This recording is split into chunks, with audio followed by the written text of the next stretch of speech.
I'm Debi Peverill, and you're listening to the weekly tip from Painless Financial Trading Group.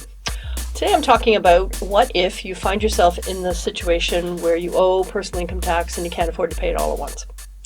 This happens. Hopefully you had set aside money during the year, and when it came time to pay your taxes you had the money, or hopefully better, you got a refund. But if this is not your situation, if you owed money you weren't expecting to owe, and that does happen, I see quite a bit of people, new business owners, where they didn't make enough money through self-employment to pay income tax, so they weren't worrying about that, but they weren't thinking about the Canada Pension Plan, the CPP payment, because that kicks in after you've made $3,500 a year, whereas your income tax kicks in after you've made $15,000 a year. So sometimes you owe money. If you can't pay it all at once, then step one would be to figure out if you could borrow it. Could you borrow the money from a bank? Because CRA compounds the interest you owe them every single day, and it's not deductible. They are the most expensive interest around. If you could borrow money at a cheaper rate, then it would make sense for you to do that and pay off your taxes.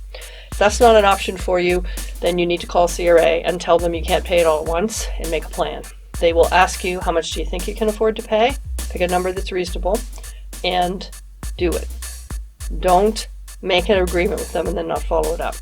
The reason you don't want to mess around with CRA is that they have the ability to garnish your wages, which means they get their money from your employer, you don't ever see it, or to seize your bank account. They're not like regular creditors. They have, powers. So you make a deal with CRA, you stick to the deal, you're not going to have any problems with CRA.